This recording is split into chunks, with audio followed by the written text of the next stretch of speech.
SpongeBob SquarePants is Nickelodeon's longest running TV show, going on now 25 years. Spanning across 14 seasons of television, 3 theatrically released films with a 4th one on the way, of course this was also going to include video games at some point. SpongeBob SquarePants Battle for Bikini Bottom released in 2003 during the season 3 run of the show, which is also where I think the show peaked and started its official decline in quality.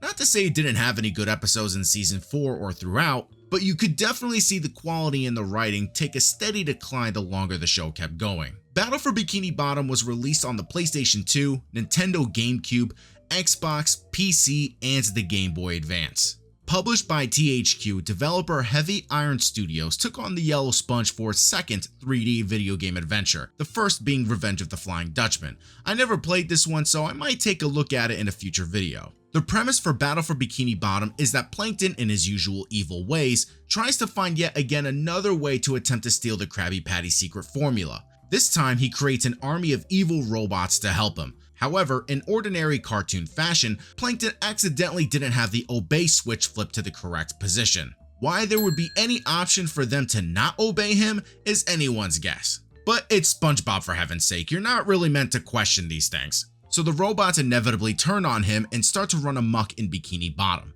And it is up to you and your friends to stop them. You first start out in SpongeBob's house completely destroyed by the robots. Here's where you will learn the basics on how to play and what will be needed in order to progress.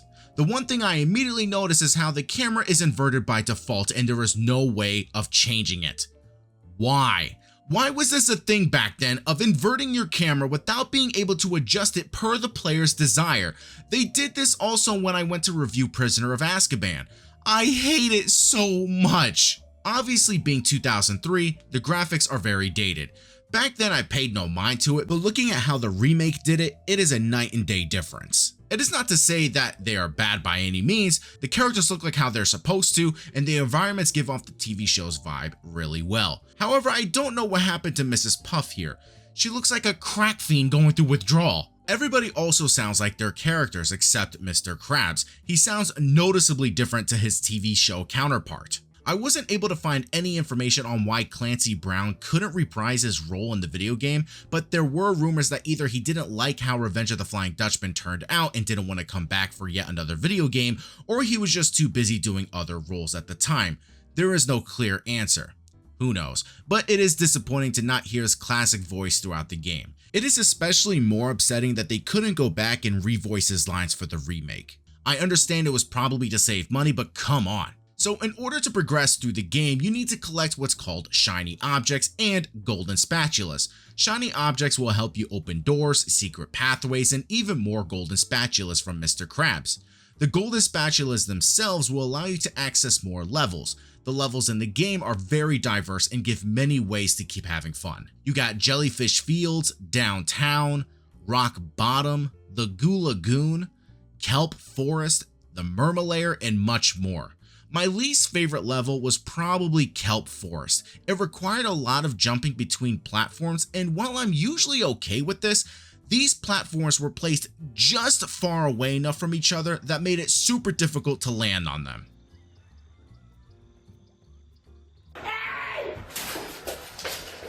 You get to play as 3 different characters, SpongeBob, Patrick, and Sandy, all with different abilities and movesets. SpongeBob has bubble powers where he can use it to throw bowling balls, stomp, or use a helmet for objects above you, and even a bubble missile. SpongeBob also uses his trusty jellyfish net to attack in close combat. I really like this as it gives you a variety of ways to combat enemies, especially when you get the bubble missile. It just makes things so much easier. Patrick uses his gut and body slam against his foes. He has the ability to throw objects, which also makes him useful on levels where they want you to mix it up, along with Sandy, as she can use her lasso to swing across high obstacles or glide across gaps. Sandy can also use her lasso to attack enemies from a distance. You swap between these characters by going to a bus stop that are located on each level.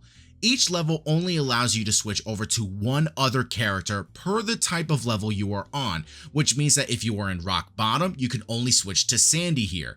If you are in Kelp Forest, you can only switch over to Patrick. I think it would have been cool to be able to utilize all 3 characters on each level and use their skills to get through it together. The variety of enemies makes it for a great time to always make sure that you are approaching each foe differently. The ones I definitely found the most annoying were the robots shooting missiles, as they are usually in spots where you are platforming and they can end up knocking you down, needing you to start over again.